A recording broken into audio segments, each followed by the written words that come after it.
พี่น้องข่าวด่วนข่าวใหญ่สาวไทยสาวน้อยสาวใหญ่แม่ห้างนางไม้เมียเขาก็อกหักเพราะไปหลงมักไอแมนปลายฟ้า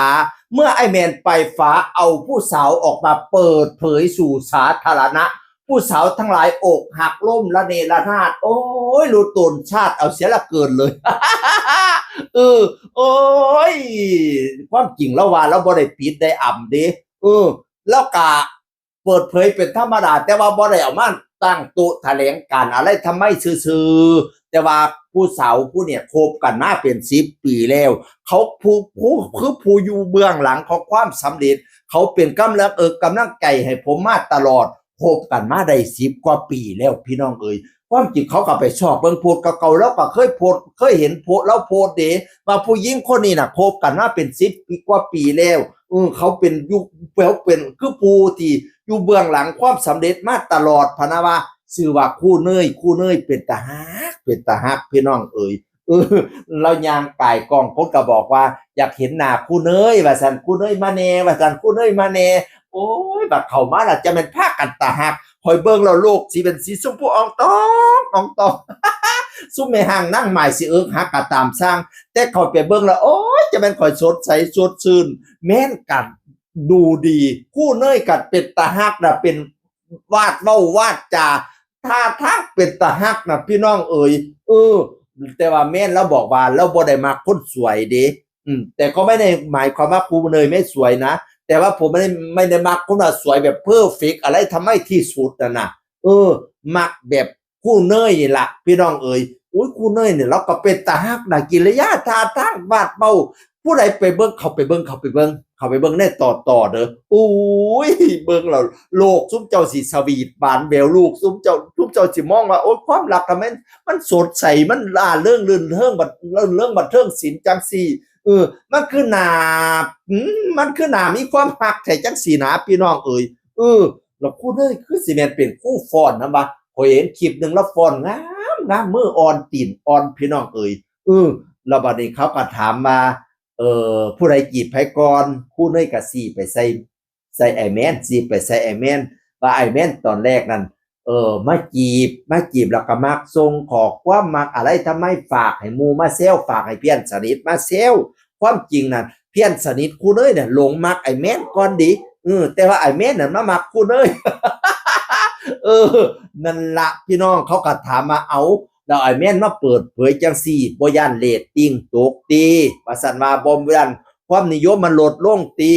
ไอ้แม่นว่าตอนแรกก็วันๆอยู่แต่ว่าสักมื้อนึงมันก็ลองรู้อยู่ดีมันต้องเปิดเผยแต่ผมก็บ่ได้ปิดได้อำอีหยังพะนะว่านั่นน่ะจังได๋มื้อนึงมันก็รู้อยู่ดีนั่นล่ะดีกว่ามาอะไรทำไมทีหลังพะนะว่าเราเปิดเผยแบบแ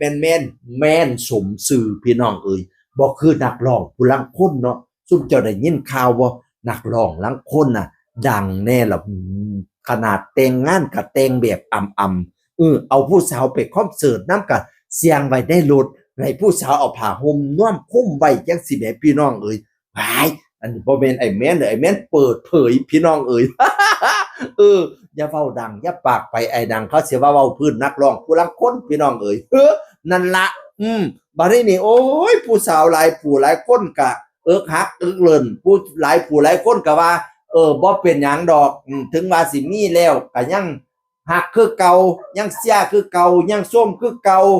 ยังติดตามคือเก่าพะนะว่าผู้สาวบางคนก็เอิกฮักเอิกเลิ่นขอเสียกจักเส้นแหน่ขออยากให้หญ้าแหน่อยากไปโตดสะพานอยากไปโตดน้ำผู้ลางคนน่ะ งอนหลายคนก็งอนพี่น้องเอ๋ยแล้วก็เลยมาโพสต์เป็นระยะดิไอ้แม่นน่ะเครียดเป็น10มื้อลากก็สินำงอคือเก่าว่าซั่นว่าโอ๊ยจะเป็นแคปชั่นดีให้จะคำเบาดีให้เครียดเป็น10มื้อลากก็สินำงอคือเก่าว่าซั่นบัดนี้ก็นิ้วก้อยจังซี่ล่ะดีกันนะครับคนดีของผมว่าซั่นดีกันนะครับคนดีของผมมาเกี่ยวก้อยกัน โอ๊ยจะแม่นเฮ็ดเป็นตาฮักแค่หยังก็เป็นตาฮักเบิดโฉคนรูปหล่อนั่นน่ะอาการเป็นจังได๋แหน่ครับว่าซั่นว่า เป็ เป็นห่วงซุโบคักเรื่องอาการเป็นจังได๋เนี่ยครับปัสนาบัดนี้เบิ้ลปทุมราชผู้ที่ร้องเพลงปลายฟ้าคู่กันนะเพิ่นผู้ที่เพิ่นฟีเจอริงคู่กันเพลงปลายฟ้าร้องคู่กันเด้แม่นกับเบิ้ลปทุมราชพี่น้องเอ้ยเบิ้ลปทุมราชก็ได้บอกว่าน้องมันมีอ้ายก็ยังโสดอยู่ตัวสุสิเสียใจเฮ็ดหยัง น้องมันมีไอ้แม่นน่ะมันมีแต่ไอ้เบิ้ลน่ะยังโสดอยู่ตัวสุสิเสียใจเฮ็ดหยังว่าซานพี่น้องเอ้ยมาเบิ่งความตาฮักตาแพงของไอ้แม่นกับคู่เนยพี่น้องเขาเจ้าอันนั้นละเป็นที่รับรู้กันแล้วทั่วประเทศไทยฮักเลินกันทั่วหน้า